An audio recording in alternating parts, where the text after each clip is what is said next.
Good morning, everyone. Welcome to Banner and Backbone with Centered America. They're not here yet.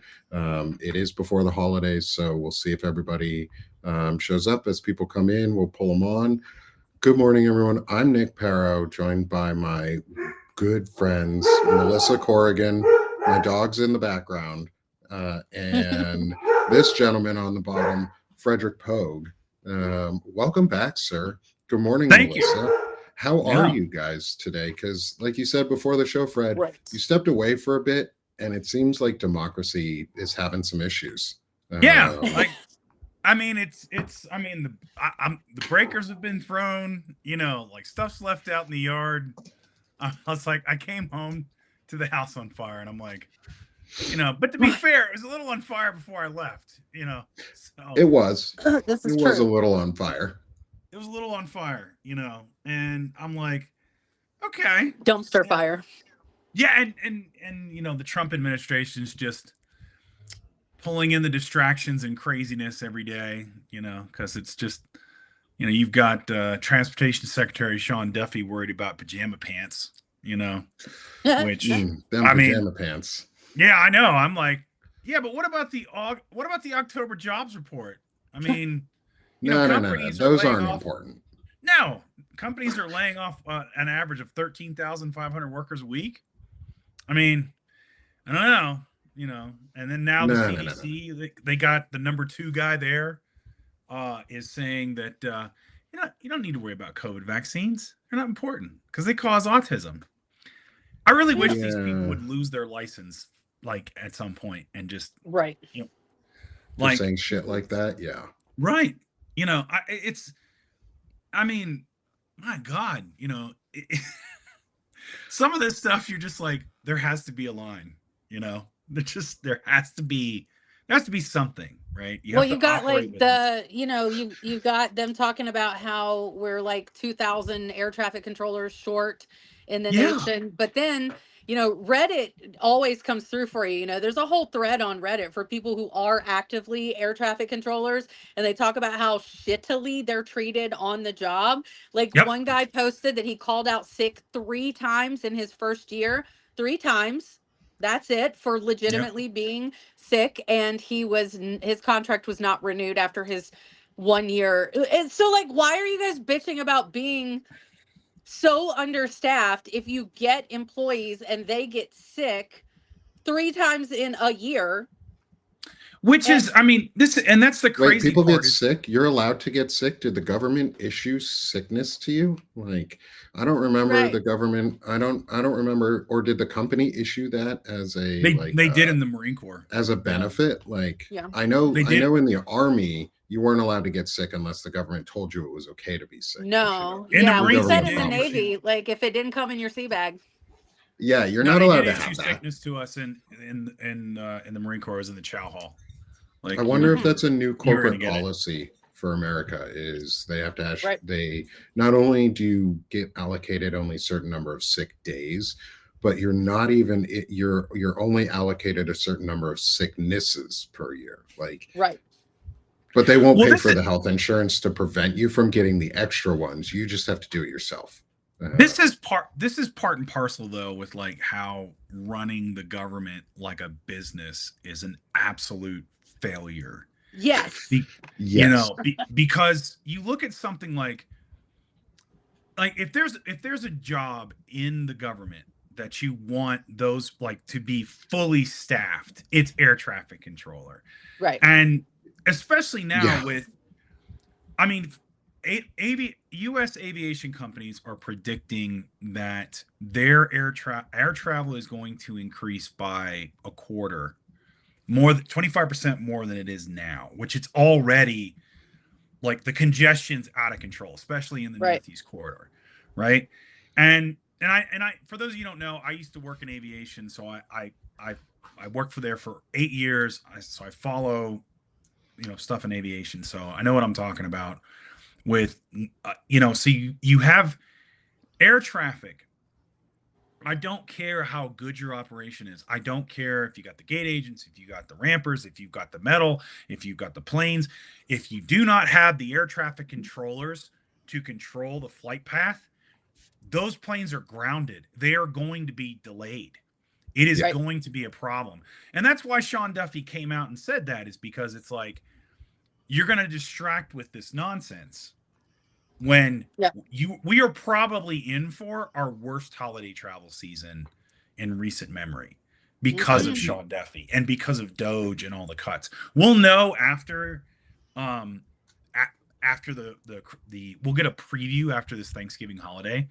But I bet, just like with the GDP going down or going up, they're hoping that a lot of people aren't traveling, though. See, it was really smooth. It's like, yeah, because 2 million people stayed home. Because nobody can afford to travel. Right. Nobody can afford to do anything. It's probably also going to be the lowest, like, taken holiday or vacation time this year. Like, people can't and can we afford to also take talk vacation. about the continuation of that Reddit thread was other air traffic controllers giving the advice to this first year guy that you go to work sick, you take your Robitussin and Sudafed on top of each other, and I was like, holy fucking shit! So you guys they're are zonked out of your fucking mind, robo tripping over here while you're conducting this very pivotal, important job. Yeah, cool. And it's known for being extremely stressful. Like, there's people that, you know, doesn't it have one of the highest suicide rates of any profession in the country? It might. It definitely it's a high suicide rate, and it also has a high burnout due to you know, mental exhaustion and mental issues. Because, I mean, you know, things can go haywire, and hundreds of people are going to die on your watch. Like, you know, like, because it's just, and you go from, like, I mean, imagine, like, you work, you're overworked, you're tired, you're coming in for like a Tuesday, and then all of a sudden, you know, there's an issue that's life or death for potentially hundreds, if not thousands of people. And now suddenly you have to be alert and remember your training and, like, be on your best, right? You would think, like, and again, I saw this not in that as that intense, but like aviation itself, which has, you know, the air traffic controller mirrors it, where it's just this lean and mean concept. You know, they'll let workers work 24, 36 hours. Like, there's easy ways to get around it. And, you know how many personal injury, like, investigations I worked as an ops manager because somebody was, it's like, they hit somebody with a tug because they fell asleep because they were on, like, their 25th hour at work, and nobody stopped. Like, nobody sent them home, right? Because they couldn't send them home because it's like, I critically need this employee. I'm already short, right? So I can't send this person home. I had to extend them, you know? And it's like, yeah, you've gotten away with that for like 19 out of 20 times, but man, that 20th time, you know, then it's like you're, you know, a pushback has run over somebody's legs. Yeah. And they're, you know, like, they're done. They either die on the ramp or they'll never walk again, right? They're amputated below the knee or something like that. You know, and that's just that's not, you know, what air traffic controllers go through. So you would think that with airlines getting ready to increase year over year up to 25% of what we're doing now, and as with having the worst, like, air disaster since 9/11 on Sean Duffy's watch. I know he tried I've only been on the job for a week. Oh, I'm sorry, princess. Oh, I thought you were trained for this job. Can you imagine if we did that in the military? It's like, hey, Top, I've only been on the job for a week, bro. Give me a break. I didn't mean to nuke them.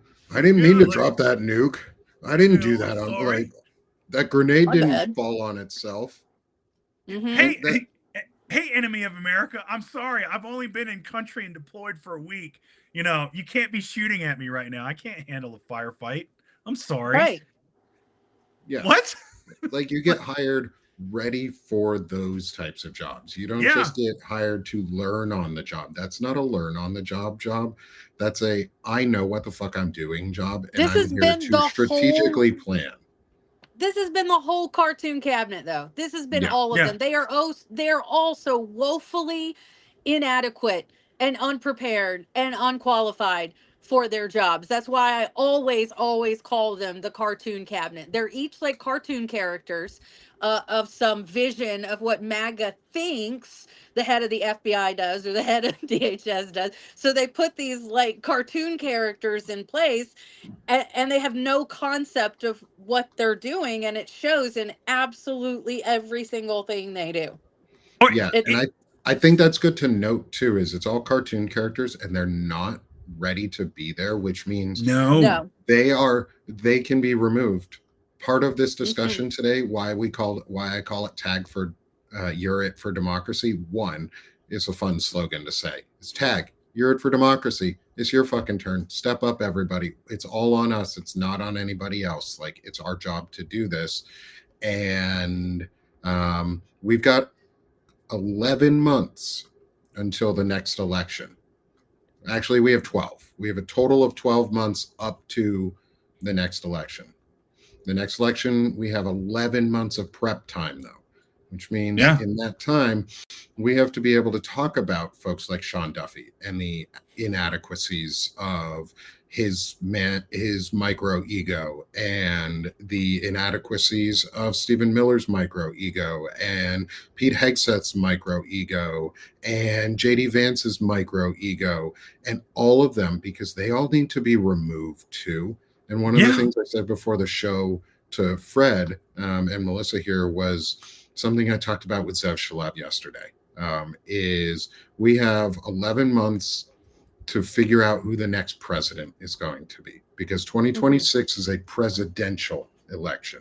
It is not a midterm election. We need to treat it like it's a presidential election, because there's a distinct possibility that whoever the next Speaker of the House is after 2026, when there is a supermajority of pro-democracy candidates and pro-democracy legislators in both the House and Senate, and notice I'm not saying Democratic or Republican, this is not party affiliated. This is there. You need to be pro-democracy and pro-accountability, and you get held to that. And if you don't, you get fucking removed.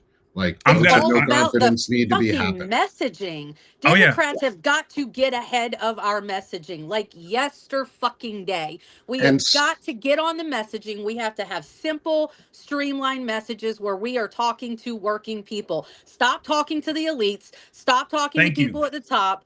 We've got to talk to the people. And I'm going to give you an example of how exactly this needs to play out, because my son works with a guy who's close to his age, and he's a total red pill MAGA kid, right? And so this kid comes in spouting off about Mom Donnie when he won, saying that Mom Donnie never worked a job in a day in his life, so how could he understand the plight of the working people? So the facts are that Mom Donnie worked for the goddamn housing authority, keeping families from losing their homes in foreclosure prevention. Who better knows the plight of the working family one-on-one than somebody that worked in that department, specifically doing that for years? Do you think Andrew fucking Cuomo knows the first thing about an immigrant family trying not to lose their house? Like, that's laughable, right? So this is the messaging that Democrats have got to get out in front of. And part of that messaging is whoever is speaker is the next president. Like, we need to, and fuck off Hakeem Jeffries. You are a weak, ineffective man. No. We need someone like AOC or Jasmine Crockett. Yes. And those are basically the two that I consider. Or what's her name out of, I think it's Connecticut. Salisbury is her last name.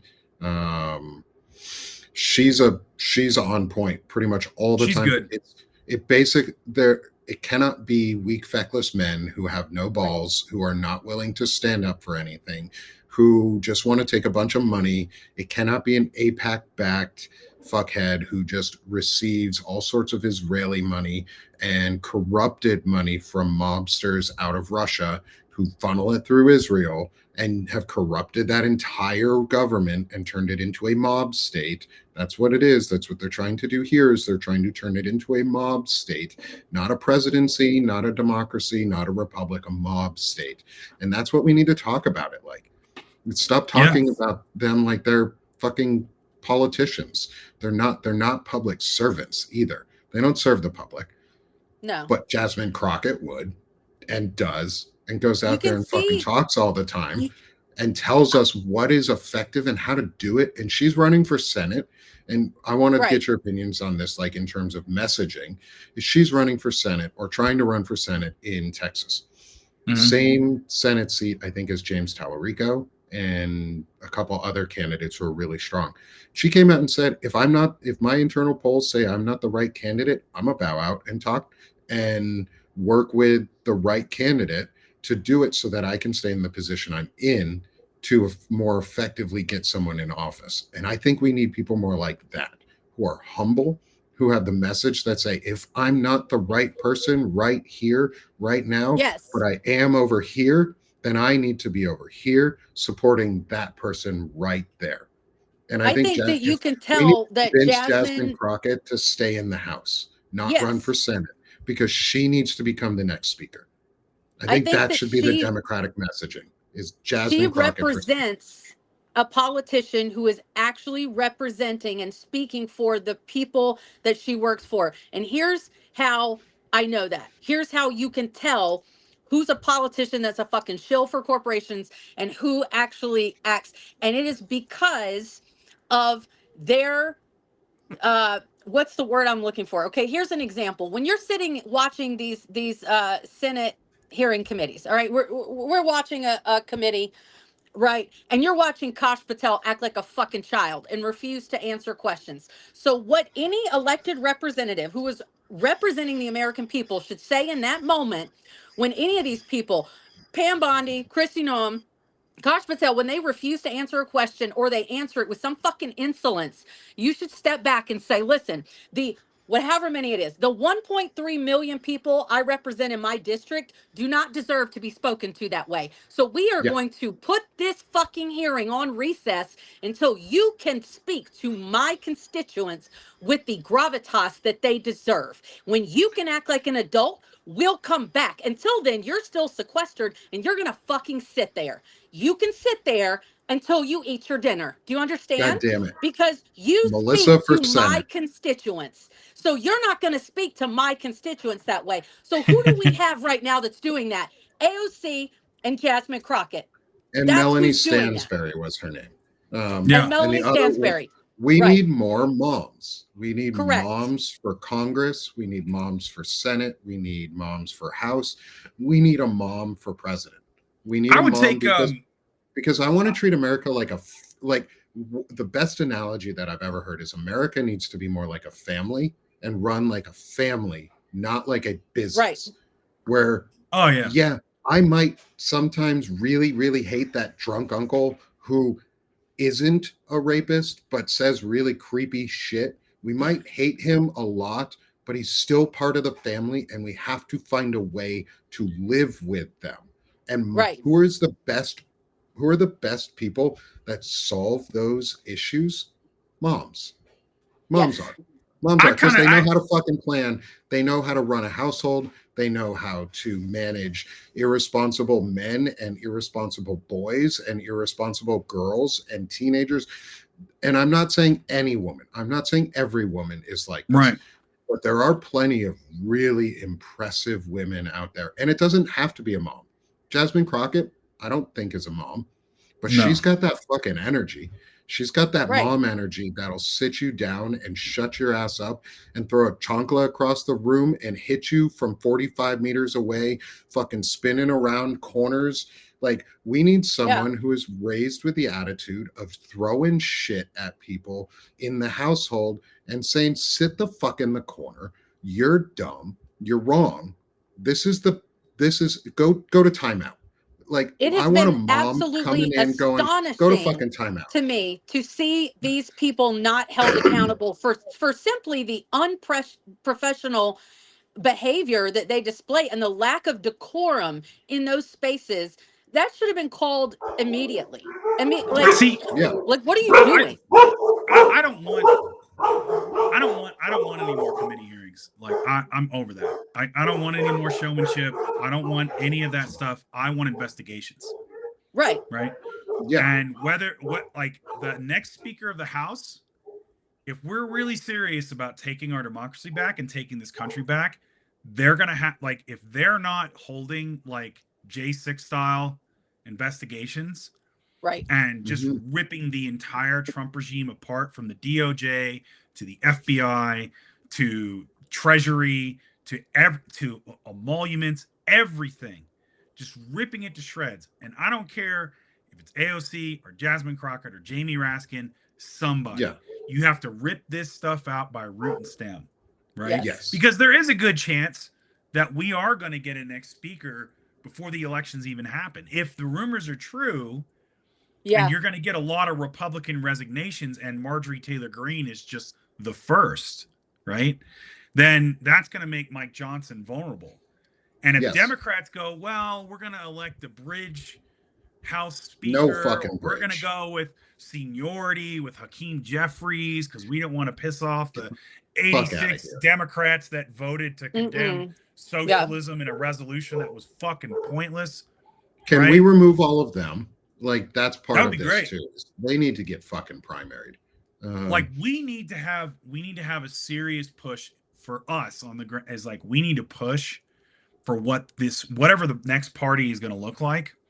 Democrats, because look, if MAGA actually does fracture, right, and you have a bunch of, never Trumpers and this and that, and it's like the political landscape moving forward is going to be kind of chaotic, right? Yes. And my concern is Democrats aren't like, or whoever, it's like you're going to have all these never Trumpers join those 86, and they're going to drown out like any kind of progressives. And they're like, can't we just forgive and forget? Don't we all want to get back to normalcy? Yeah. Don't we want to get back to where corporate America has all the power and we don't really change anything, guys?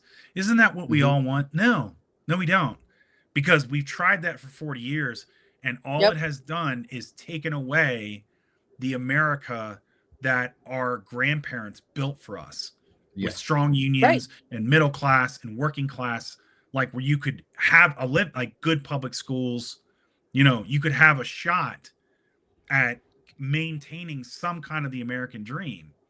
And if you're not, we have to get in front of it now. Gen X and millennials have to get in front of it, because Gen Z's coming and they're under a one-piece flag with lighters. They'll burn the fucking shit down.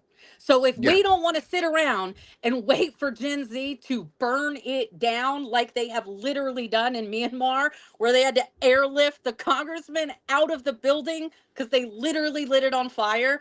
Y'all, that's what's coming for us if the adults in the room do not get it together. Because Gen Z is going to show up, and they're going to show up with revolution like we can't even comprehend, really. Because they don't have a choice. I don't mind revolution, but we do need a plan. Like, that's the thing, is like, we cannot come into any sort of reformation, revolution, restoration, revival, whatever we want to call it, when we come out of this on the other side, without a plan. And so we're talking a lot of, like, that's our big focus, is we have 12 months until the November 2026 elections. We have less time than that with this president. And we can effectively make less time with this entire administration too, by fucking fracturing the Republican Party. And Fred, you made the point that everybody is making right now is MAGA and the regressive Republican Party itself are fracturing. They're in a civil war. They're fighting each other. They are actively doing it, and we should not be stopping it. We should be promoting it in every fucking way possible. We should be using tools like Adam Kinzinger to flood the Libertarian Party with money, because they're a fully national third party that can run a ticket, and we don't want it to be Marjorie fucking Taylor Greene, because that's what she's positioning herself to be, is run for president with a fractured MAGA party and claim to be a centrist, reformed Republican. But she's fucking not. She's not. She says Jewish space lasers. She's a fucking bigot, a white nationalist, Christo-fascist. Her resignation letter was all over the map. It was insanity. Boy, she wants to be president.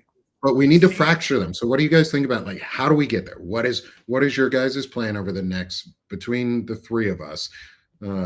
Just between the three of us here, what's your plans over the next 12 months to fucking break the Republican Party into millions of pieces? What you My guys I gonna think plan do? and what I do is write in plain speak and talk to yeah.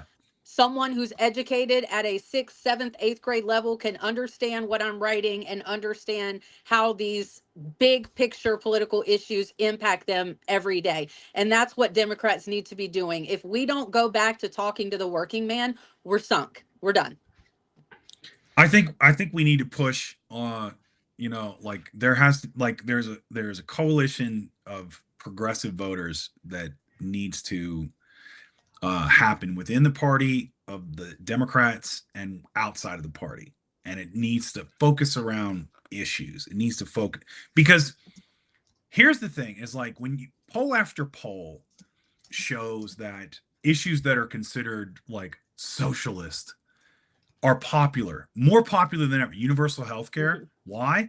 Because the private health insurance industry has failed us. It has absolutely failed Americans. People Yep. are dying as a result of it. So people are like, screw this. We want what other countries already have. Affordable housing. Affordability is going to, like, across the board, is Affordability, accountability. Right. Affordability and accountability. The two A's, right? We need to We're all going through AA then, aren't we? We are. This is our AA, our group AA. Yep. We're taking over that word because AA is a Christian. Alcoholics Anonymous has a lot of like Christofascism built into it and like grift built into it, which really sucks because they're supposed to help people. But anyway, we're taking that symbol back too.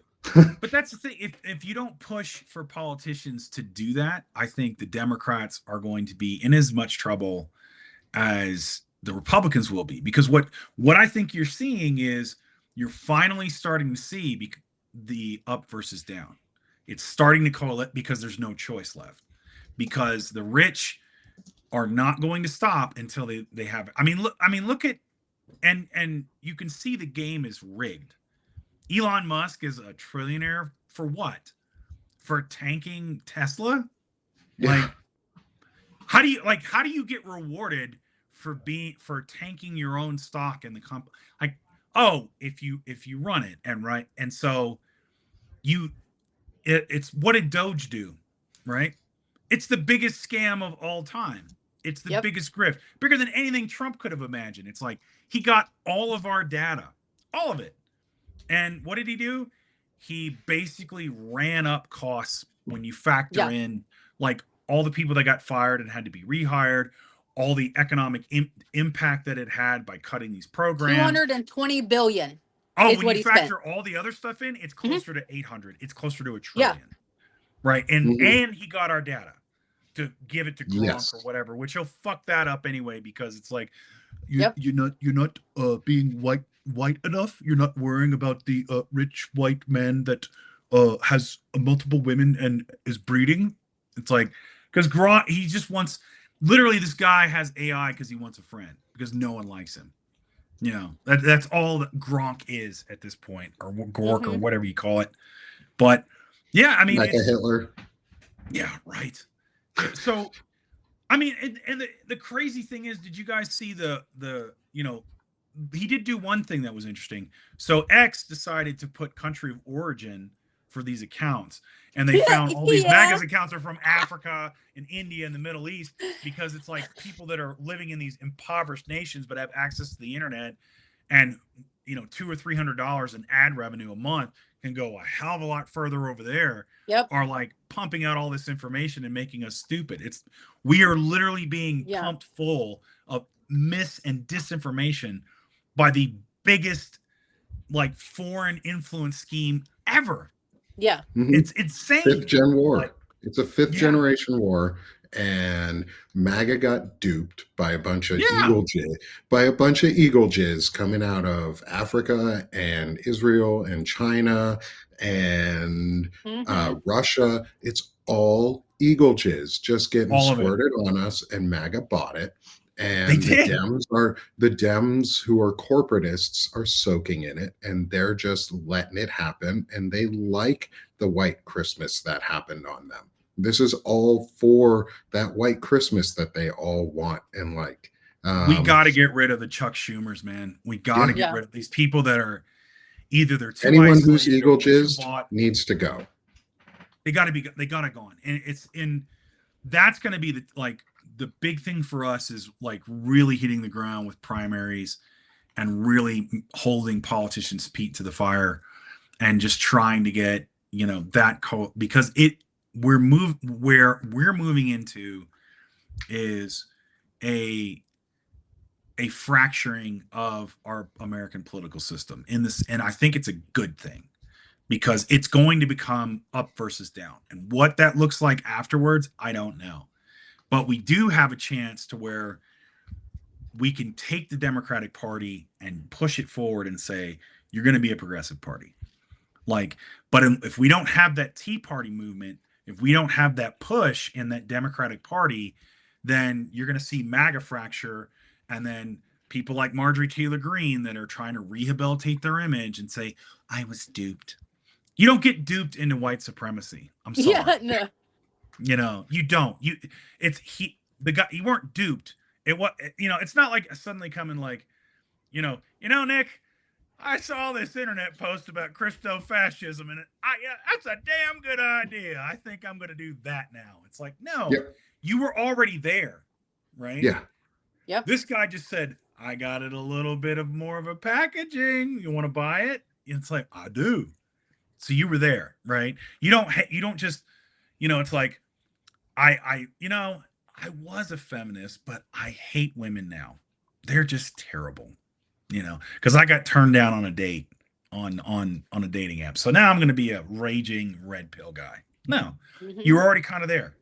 And they just gave you a little bit to get you over the hump, to get you a little more radicalized. That's it. There's no duping in it. So let's get that out of the way. It's like Marjorie Taylor Greene, when she's down on bended knee in that little farce of a fucking, remember when they had the J6er who was locked up? And I think it was at hostages. And, and she's doing that. And it's like, girl, it's easy to see why. Before she ran for Congress, she was worth several $100,000 in assets. Now she's worth $25 million in like 5 years. And she also has a pension for life. Well, that'll go away when the insurrection charges and treason charges go through, because guess what? Part of this 12-month plan too is, and that's what I want, Nick. Has to be part of the zeitgeist. It has to be like part of all of this, all of the accountability and affordability. Our 12-step plan for democracy includes discussing treason openly, honestly, earnestly, and often, because we cannot allow what Donald Trump did to the words election interference and fake news around elections to be the same thing he does to treason, because there has to be things he cannot corrupt. We have to get ahead of it before he does. There's a reason he said seditious treason. There's a reason he is going after Mark Kelly specifically. Because Mark Kelly is a fucking American hero. He is an astronaut. He is a retired pilot. He's cannot be recalled. He cannot be recalled to active duty as a retired pilot unless there is an act of fucking Congress. Like, it's an act of Congress to unretire that man.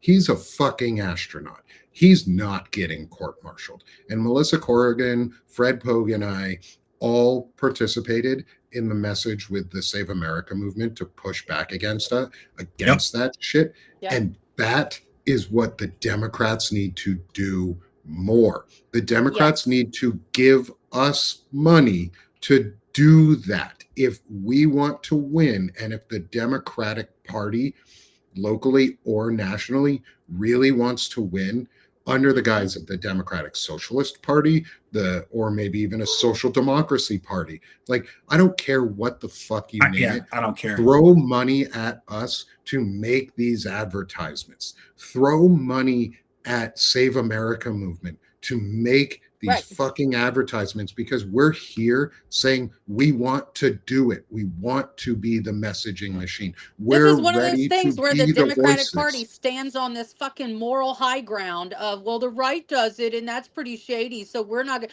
like, stop. We have to, like, this, Stop. Yeah. unfortunately, you've allowed the Republicans to set and lay the entire game board. We have to play on their game board now because they have spent since 1945 building the game board while we're over here playing Even performative before that. politics. So we have to play the game as it's laid. We have to. We don't have a choice at this point. Yeah, I mean, we have to think even further. They've been setting this game board since the Civil War. They've been setting it because Nazis were inspired by the Confederacy. Nazism was inspired by American fascism. Yep.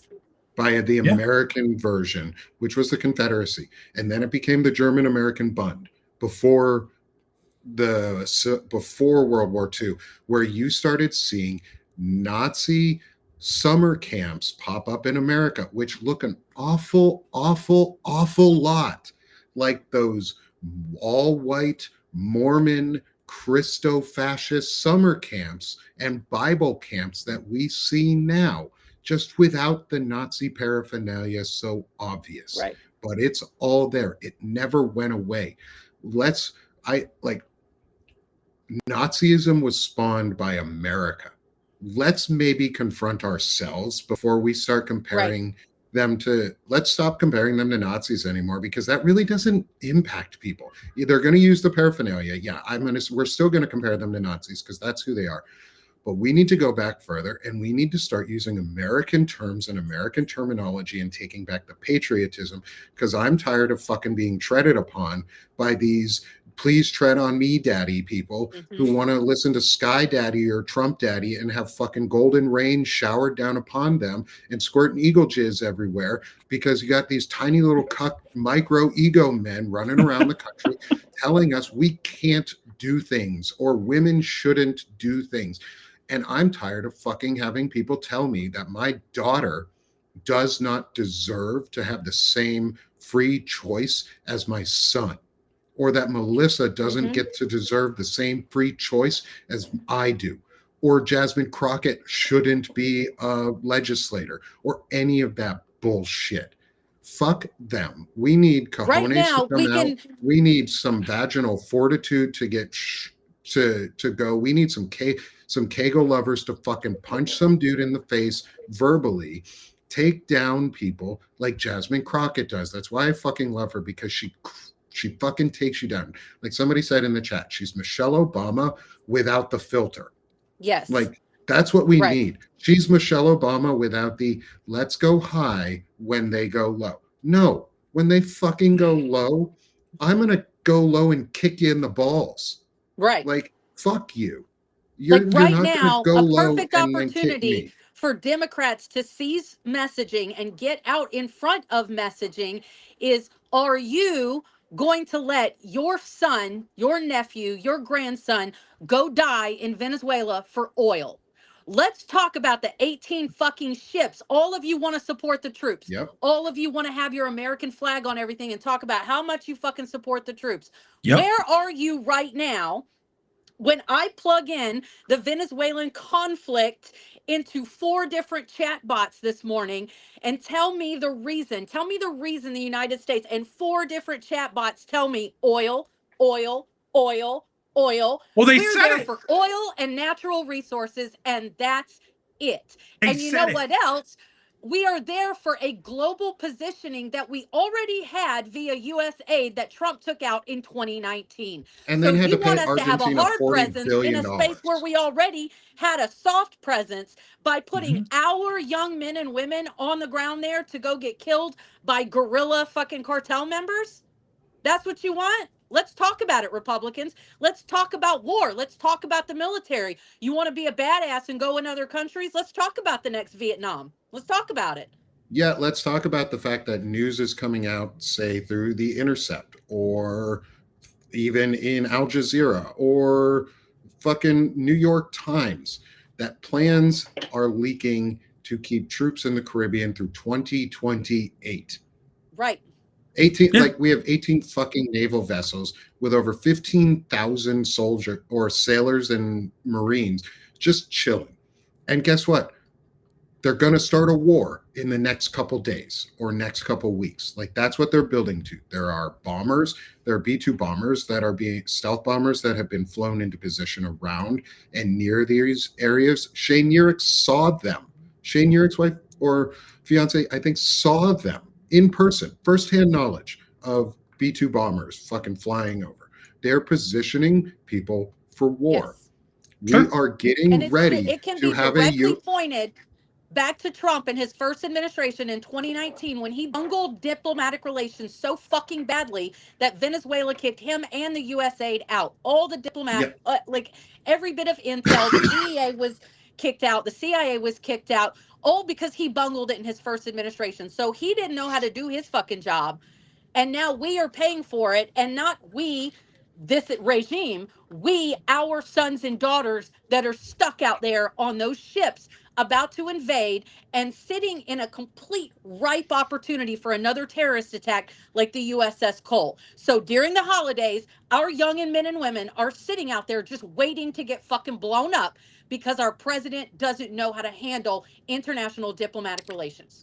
And let's just say let's just say for argument's sake, we're not going to invade Venezuela, okay? And there isn't going to be a terrorist attack. Just like all those troops that are sitting on the National Guard that are in the southern border, right? That costs money. That Yeah. costs time and people away from their family. There's, like just you have 18 ships and stealth bombers and all that, even if it's just saber rattling. Do you know how much that costs Yeah. in terms of these fiscal Personnel conservatives time. or the National Guard going into cities and just basically picking up trash and walking around and, with this ICE Gestapo that's running around doing their job like poorly and screwing everything else. Like it, do you know how much money all this is costing? All Yep. time, like these are not serious people. And the scary part is that's the least bad scenario, is just wasting money and time and screwing around Right. people's lives. That's the least bad scenario. Yeah. The other one, everything else scales up to be horrible. Right. Yeah. We invade Venezuela and it's like, well, look what America got. No, fool. That's what corporate interests got. You're not Yes. getting Yeah. shit. Right. That oil money ain't trickling down to you, especially if you're over No. here stumping against universal health care and Yeah. so So, you're like, just I wanting heard oil barons to get rich off our kids' blood. Okay. Right. So I was listening to Stephanie Wilson yesterday talk with Christopher Armitage, who I would love to get on this show and talk with him about some of the ideas he was thinking of. One of them was go call the donors to all of the representatives, your representative and your senators. Go call their donors and tell them you're displeased, or just don't tell them they can't. And the thing about donors is you can't tell them to vote for somebody else. You can't, but you can say, well, this guy you donate to supported and signed this piece of legislation that takes away healthcare rights and affordability around the country. How do your workers feel about that? How do you feel about that? How's that impacting your bottom line? And then stop shopping with them if they are a service that you can consume from. If they are a consumable service that you use, don't use them until they change their policies. And when they do change, reward them a little bit, give them a little bit of your service back, say, good job, you did the right thing. Like there has to be a reward for the right thing too, not just negative rewards like Pavlov's dog. Like, was Pavlov instinctively, anytime he heard the bell ring, was he trained to also want to do the thing that gave his dog a dopamine hit? Did it give him a dopamine hit too? Did he get rewarded for the right thing, for his own series of experimentations? Did he train himself to do the right thing? So train ourselves to do the right thing, give them a little bit of reward back when they do what they're supposed to do, but hit them. hit them, financially hit these people as hard as we can. Stop consuming them, start consuming us, like consume our media, share what we have to say, because that's really actually how we change the messaging anyways. If we want messaging to win, it has to be bottom up. It has to be our Yes. voices doing it, and it cannot be us begging people to come back. It needs Right. to be telling people what we're for and why they need to come to us in the next 12 months. We have Right. 12 months to build the most impressive coalition ever. Get Yeah. over some of the small things that we might not disagree on or we might not agree on, but there has to be some lines that we cannot cross. Like, we can't be crossing all the red lines. No, Like, we're leftists. We have to still agree on everything. super. We have to agree on everything. I'm Yeah, still right? super against Graham Plattner's Nazi tattoo that he had for 18 years and then dismissed and said all Marines are dumb and need a woman to tell them what to do. And if they don't have that, they're going to make stupid choices like get Nazi symbols tattooed on them. So, Fred, as a former Marine, do you have any Nazi tattoos on you that we don't know about? Did you go I do to not. did you go to a Uh, European country that was fairly pro-Nazi at one point and find a tattoo parlor where you could get a Nazi symbol and know the name of it for 18 years and not get it taken off of your chest and then just blame your entire group of service members? Did you get a Nazi tattoo like that? Do you have that? nope. In fact, there was a guy that I served with, and so this is back in '95, and he had like the baddest ass initials for infantry marine. It was War, WAR, right? I won't say his name, but like he got the tattoo War on the back of his neck, right? And he had the little dots in between, but it looked dope, right? It's like I was like, dude, like that's how I talked to him. Was like, that's a motivating tattoo. Did you get that after boot camp? He's like, no, it's my initials. But the FBI interviewed him and took photos of all his because he had multiple tattoos, right? And the reason they did is because that acronym for white supremacist is white Aryan race. And they interviewed his neighbors, his family, because they wanted to make sure, when the FBI did its job and didn't they wanted to make sure we don't have a white supremacist infiltrating the military to try to get training and take it back to a militia group, right?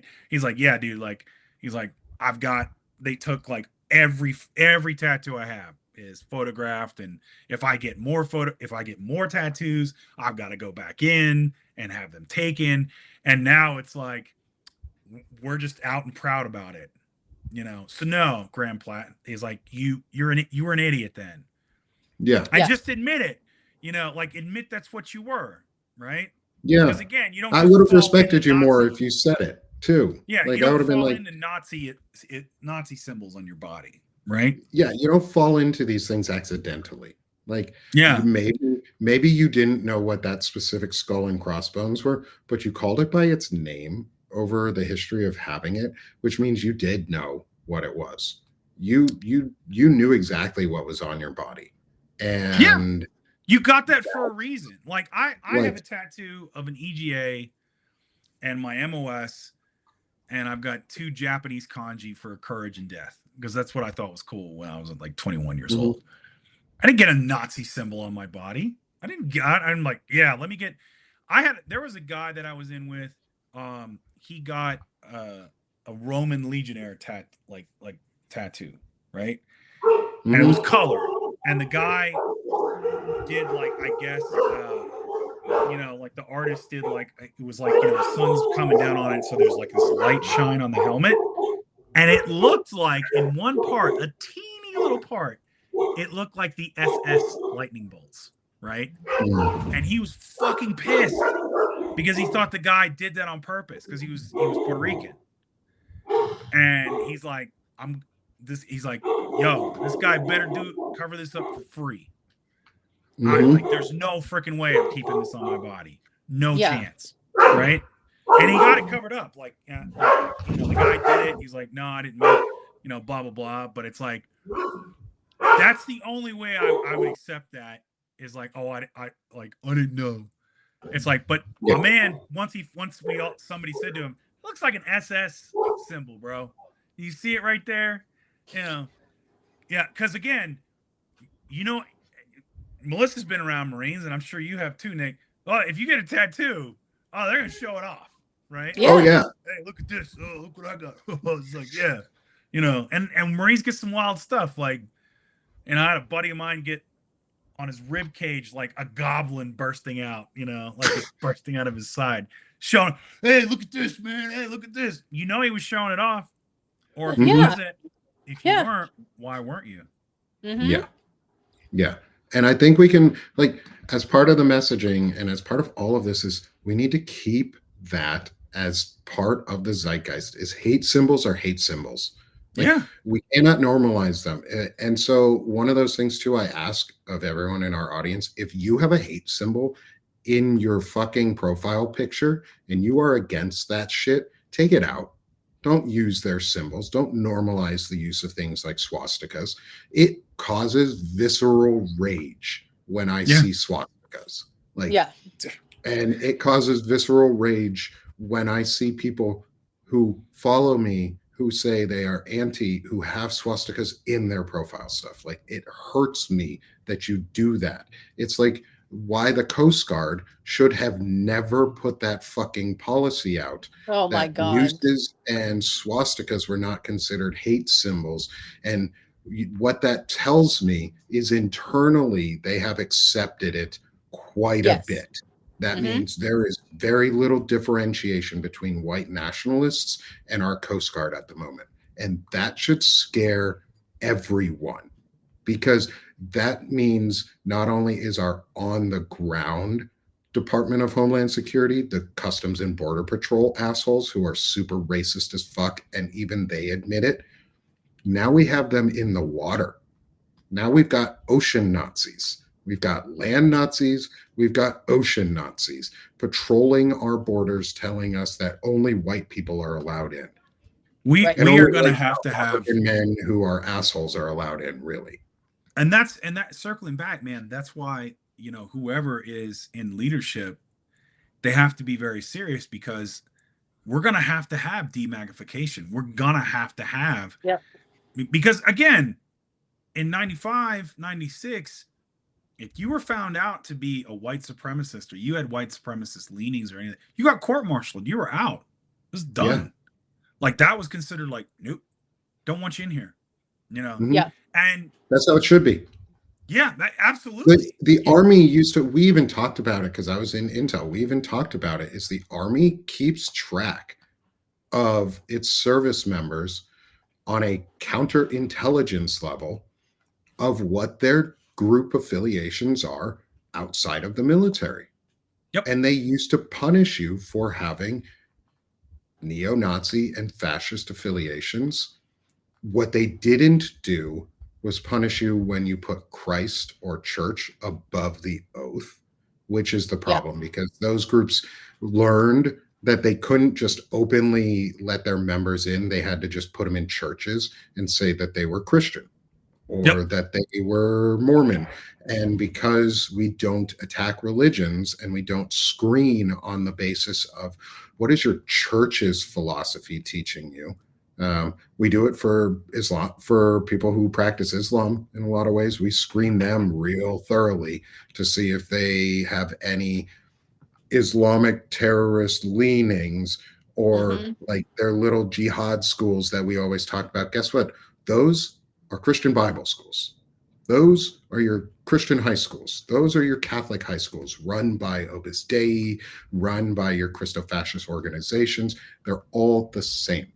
We need to in the next, and again, we've got to go back and just clean house like we should have after the end of the Civil War.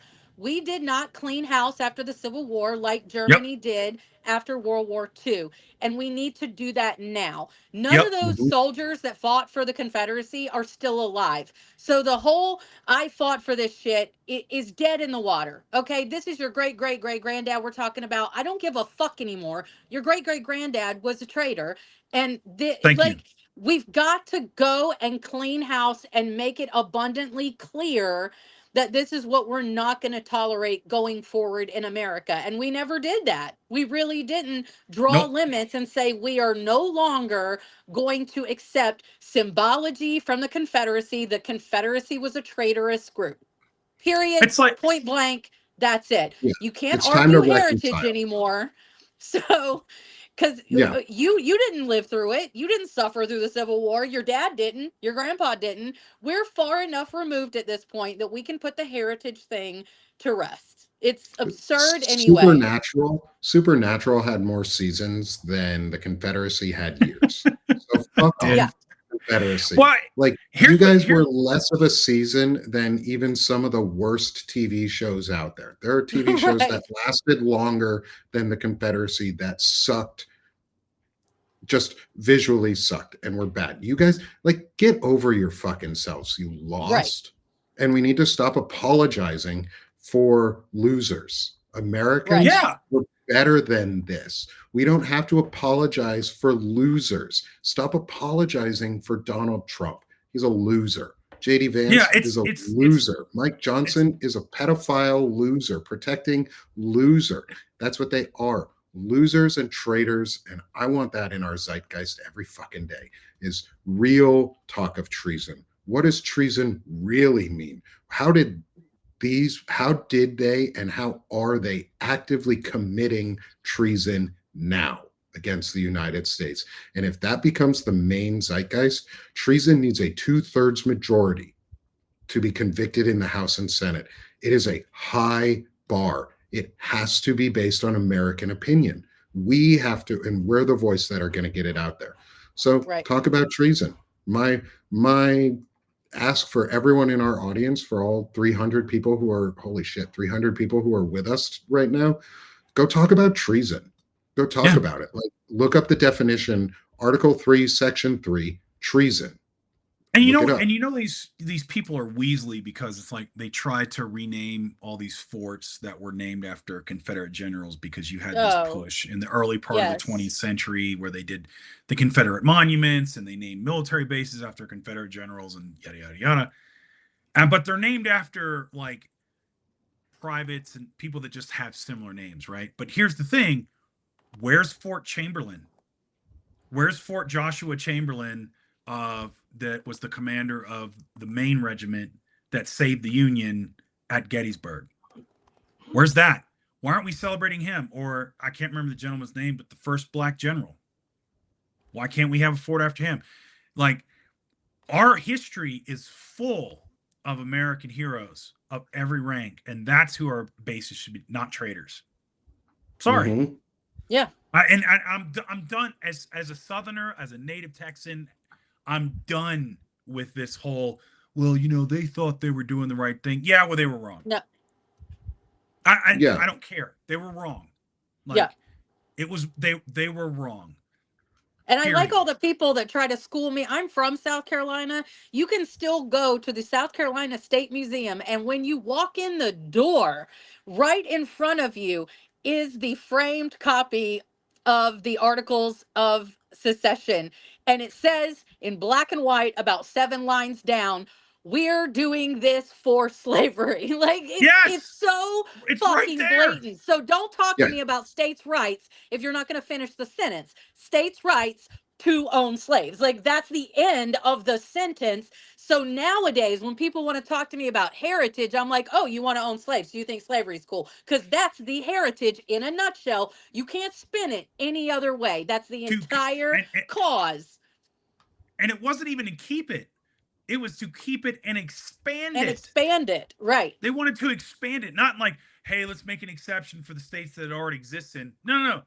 Like, and why did they, again, just like Republicans do nowadays, Why did they think Lincoln was such a radical? Oh, he wanted to do manumission, which was literally a 50-year plan to free the slaves. It, like, under Lincoln's original plan, it would have taken 50 years until 1910. We would have still had slaves. Think about that. If the Confederacy said, "No, we're not seceding," okay, yeah, we'll figure that out. We would have had slaves until 1910. Stop with this crap. These were not heroes. They were despicable people that owned other people. It was a horrible people. institution. I don't know if any of you have ever read Eric Larson. Eric Larson is an incredible historian who writes historic nonfiction in a way that reads like novels. He takes personal diaries and journals and personal correspondence. And so he wrote a book on, the whole book is literally on about a month and a half of the beginning of the Civil War, what led up to the beginning of the Civil War.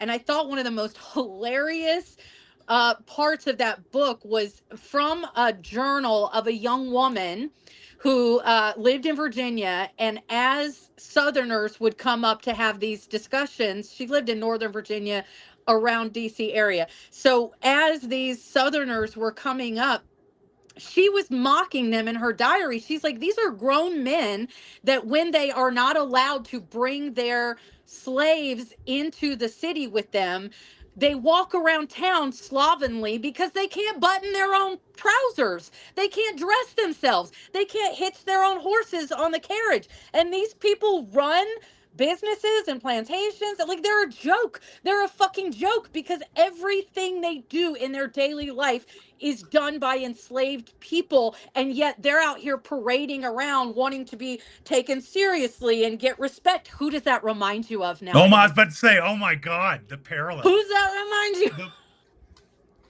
I have a red button for a Diet Coke and a taco bowl. I can't, I think he really eats McDonald's because he's a child. Like, he just doesn't have like the cultural education and background for a sophisticated palate. Like, he doesn't understand why you should eat certain things and, how to go about it. It's like, but he can handle a Big Mac, He can handle a Big Mac. He can handle a Diet Coke. Like, I got a red button for a Diet Coke. It's like, wow, you have all this wealth at your disposal, and that's what you came up with? But that's how you choose? Like, to the point of that woman writing that journal, Donald Trump has never... when he goes to eat a meal, it is presented on a gold plate in front of him. He is fascinated by the word groceries. He is so far removed from reality that the rest of us are living in that that just reminded me in that book, those plantation slave owners that had no concept how to do daily functions of life on their own because they were so reliant on other people who did it for them. And because of that, they were incredibly disconnected from the reality of common people at the time. And unfortunately, most of the South was common people that did not own slaves that had to go fight in a bloody war on behalf of the rich people that were going to get all the spoils, kind of like if we went in Venezuela and they would just go die for oil barons to make money. We just replaced slave owners with corporate CEOs and prison owners. It's the same shit. It's I mean, you look at North Carolina, had the least amount of slaves per capita, had the most soldiers drafted into the Confederate Army. So you had poor white men dying for rich white men who wanted to keep black men, that undermined their own economic floor. Right. Interesting. Like, sounds very parallel to right now. Right. Oh yeah. It's like who can we beat up? I was like, oh man, it's like my weirdo friend, when I had her on, she made a great point where she said, you had the Me Too movement and all that's happening. Like, oh shoot, man, oh, this ain't good. Who can we pick on? Trans people. They're marginalized. And then all of a sudden, there goes all that, right? Yep. Because trans people had just kind of stepped out and said, yeah, we're here. We want equality. And everyone's like, yeah, fine. We're just going to ignore you. And then all of a sudden it's like, oh, transports, bathrooms. It's like, and meanwhile, it's like, how's your paycheck doing? How's affordability doing? Right. Mm-hmm. Accountability, affordability, our 12-step plan for democracy, because we got 12 months. Like I this all don't care about. all comes back to that. It's like Yeah, that's what I care about. Lyndon B. Johnson, that quote, I quote it all the time. If you Oh can yeah. convince the lowest white man that he's better than the best colored man, he won't notice you're picking his pocket. Hell, give him somebody to look down on and he'll empty his pockets for you. If that isn't MAGA Oh, that's in Maggie a OT. nutshell. That's Mm-hmm. because I mean, it just came out, and man, it was like such a blurb because of all the stuff that's come out. It's like, remember the Trump phone that Eric and freaking Don Jr. wanted to have, the gold, like it was basically just a gold-plated iPhone, and they had Mm-hmm. no product launch, and like there's no guarantee anyone would get one, and it's like, oh, it turns out people are pissed because they dropped $500, and there's no phone, there's no update, there's no Yep. nothing. They just literally took $500 from the suckers and gave them nothing. And again, if this was any other time in America, you'd be thrown in jail for fraud. Yep. But Yes. this, oh no, like, it's probably considered a political donation or something, Right. and that, and but like, Yeah, make your deposit through WinRed. right. And the problem we it? have, and what we need to do is like, political leaders on both sides need to say, no, you can't do this. And we're going to freaking sick the justice, our attorney generals on you, right? Right. State AGs, you can investigate Don Jr. and Eric Trump. They're not, they don't got this little presidential immunity umbrella. Get after it. They don't. State AGs, start doing your jobs. Like, please. Start fucking prosecuting people. That's your job. Everybody. And if you're in a state, and we'll leave you this, I guess, with an action item for everybody. Start tagging your state AGs if they are on a social media social media, and ask them why they are not prosecuting the criminal acts that are being done on a state level. We do not need to wait for the federal government to prosecute. States, you have the power.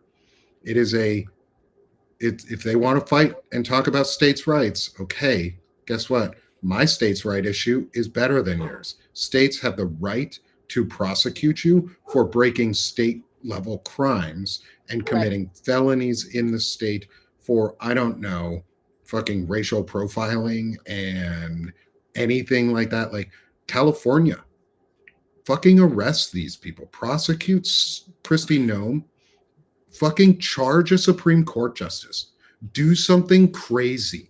Like, do the most extreme thing. What would happen if California said, okay, Supreme Court justices who voted yes to enable racial profiling, we're going to prosecute you because you violated California's state law on and enabled ICE and Kristi Noem and the Trump regime to do this. It's your fault. You get prosecuted. Hold those who are actually making the policy accountable, and the people who are committing the crimes will fucking stop, because they won't have the audacity to do it, because they won't be being told by the rich asshole that they should do it. If you go to the root cause of a problem, root and stem, cut it from excise the wound. It's a cancer. Guess who's at the top of that cancer? Supreme Court of the United States, with 6 conservative justices who are bought and paid for, who are doing anti-constitutional acts. States, you can prosecute them. The Constitution does not provide immunity for a Supreme Court justice. Start acting like it. Be fucking creative. And that's why we're having these discussions, is because we need creativity. We need action. We need people who are going to go out and do the thing that nobody expects them to do. Yes. Which is go fucking sue a Supreme Court justice. Go bring them to task for enabling fascism. And while you're trying to sue them, or in the case that you can't sue them because you don't think you have the voice to, well, support causes that do have the voices to. Support us. Help build Banner and Backbone so that this message can go out there. You are seeing 3 of the original Banner and Backbone folks. Like, Melissa has been here with us since the start. She's not an owner here at Banner and Backbone yet, I want to talk to you eventually, Melissa, about how you are, because you're a heart of this. You're part of the backbone of the Banner and Backbones, and obviously, this is an off-topic discussion, but support Banner and Backbone because it gives Melissa and Fred an extra platform. It gives them a place that they can get their message out. It gives me an extra platform. Support goes a long way so that we can put these ideas out there and, maybe charge Supreme Court justices for bribery because it's illegal to take a whole bunch of money in the form of an RV, Clarence Thomas, and then go have your house paid for or your mom's house bought and paid for and everything. Those are conflicts of interests, asshole. Those are bribery. We can talk about it. Banner and Backbone does that. We're brought to you also here in part with the support of our friends at Centered America. They do this with us. They help us. They're not here today, but I'm going to plug them anyway because they deserve your support, and they're doing what's called centered policy, morally and ethically centered policy. That is progressive values. Those aren't pro-fascist. Those are pro-progressive, unapologetically. Go follow Centered America because the real center in America isn't fascism. It's morally progressive values where we want nice things because we deserve them. And that's an easy message for everybody to sell. And then, Fred, my boy, sell yourself. So this is my channel, Mrs. from Middle-Aged Man, where I write about culture, philosophy, political rants. Just you never know what you're going to get from old Frederick, But hopefully it's going to be a little entertaining and a lot more informative. Maybe even some poetry. I don't know about with Melissa though, man. I thought, being Americans, we're all about profiting off of unpaid work from women, So we are. It's pretty American, isn't it? Tradition? Part of our culture. Women, behind every good man is a woman doing all the work. Is what that's saying. Pretty much. But on a serious note, Melissa's done a lot of contribution for Banner and Backbone. Like we would not be who we are without you, and you are absolutely appreciated, and I love the fact that, and for you, she inspired me to even have missives. So, one of your pieces. Melissa's the reason I got. Thank you. Melissa's the reason I got introduced to Dana Dubois and Lawrence Winterman and how I started all of this. One of the biggest backbones on this entire path towards revitalizing and building and restoring a democracy that actually matters and cares is Melissa. She's brought in, even accidentally, she has brought so many of us together in such an amazing way. And so go follow and support Melissa. That's my pitch to Melissa or about Melissa. Is she's the reason we're here. I've been having so much fun, honestly. I'm committed to going to DC once a month and covering on the ground as this sustained resistance movement goes on, and even covering the organizing entities of the event so that you can go into DC and not be duped into getting involved in an organization that may not be ideologically aligned with what you want. Right. And so doing deep dives like that, and just like this morning, like I said earlier, I think it's vitally important that the left, the Democrats, translate complex topics into easy to understand terms. A lot of times the Democrat or left sources can be quite esoteric and speak in sort of high level language that a lot of people may not understand. And one thing that I personally have always been a little short on for my own knowledge is Central and South America politics. So I've taken 3 hours this morning and done a deep dive to educate myself so that I can then turn around and look at the situation in Venezuela and surrounding countries in Colombia and Brazil and write an article that breaks down for everyone what we're looking at with this extremely hostile, extremely dangerous situation sitting off the coast of Venezuela with 18 of our vessels. And what does that mean for us as a nation? Why are we there? Who stands to benefit from us being there? And what are the greater motives at play here when you're talking about the lives of our young men and women. So I want to Right. bring that to you in terms that you can understand. And as such, I need to educate myself. So when you contribute as a paid subscriber or a one-time donation, whatever it is, that helps me dedicate my time to those efforts to bring you better quality content. Very true. Yes, very true. Support me too. Come help me out at Sick of This Shit Publications. I'd love to be able to do some more poetry there, Do it. and get some time and things like that. But at the same time, I'm bringing you all my normal stuff: chronic illness, community building, engagement, new types of manliness that don't suck, like that aren't derogatory towards women and don't hurt Right. other people, and actually care about values that are meaningful. Like Fred and I are able to talk so well often because we have very similar ideas on like manliness. And I want to Yeah. help drive manliness because there's a void that needs to be filled, and we're going to shove ourselves into it and fill that void. And yes, use that double entendre all Let's you say want. phrasing, bro. Like Phrasing. We're always doing phrasing, Fred. So Yes. so come join me at Sick of This Shit Publications. It's helping me build and sustain this as well, so that I can really manage this full time. So like Melissa said, any contribution, monthly subscriptions help, buy me a coffee, things like that.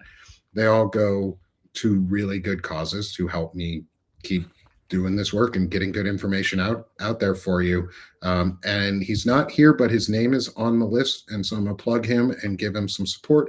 Is our good friend Evan Fields from News from Underground. He is a contributor over at Lincoln Square as well. And you will all see me if you're seeing this recording on the same day that it airs, which is November 26th. You'll see me with Evan Fields this afternoon at 3:30 Eastern time for the midweek burn, where we're going to be burning about the regressive Republicans and the attacks on Mark Kelly, and some of the stuff that we've been talking about today, because it needs to go out there. That's the messaging that needs to go out. So come join Evan too. And then, Ann, finally, take a moment, subscribe to Banner and Backbone. Free, paid founding members are also open if you'd like to join us there, so that you become the banner or the backbone of the banners, and you help build this strong, and you help get more messages out so we can continue expanding and doing extra collaborations. So again, thanks everyone for being here today. This has been such a fun show with the three of us. I love speaking to the two of you. Everyone in the audience, having me. Appreciate it. Yeah, I'm so glad you made it. Yeah, man. And you're always welcome back. Every week there'll be an open invite for you, my friend. Thank you, man. And for everyone in our audience, all 354 of you who are with us on Substack, for the folks in Twitch and YouTube world, thanks for all joining us. Happy Thanksgiving. Go out, do something for democracy. We have a couple new slogans now we're getting to work on because of all of this. We've got our accountability and affordability, AA, the 12-step plan for democracy. And as the title said, and what we're going to do for our tricentennial action plan to get us to 300 years, we need to get past this next year. So tag, you're it for democracy. Have a great Thanksgiving, everybody, and we'll see you again. Bye-bye.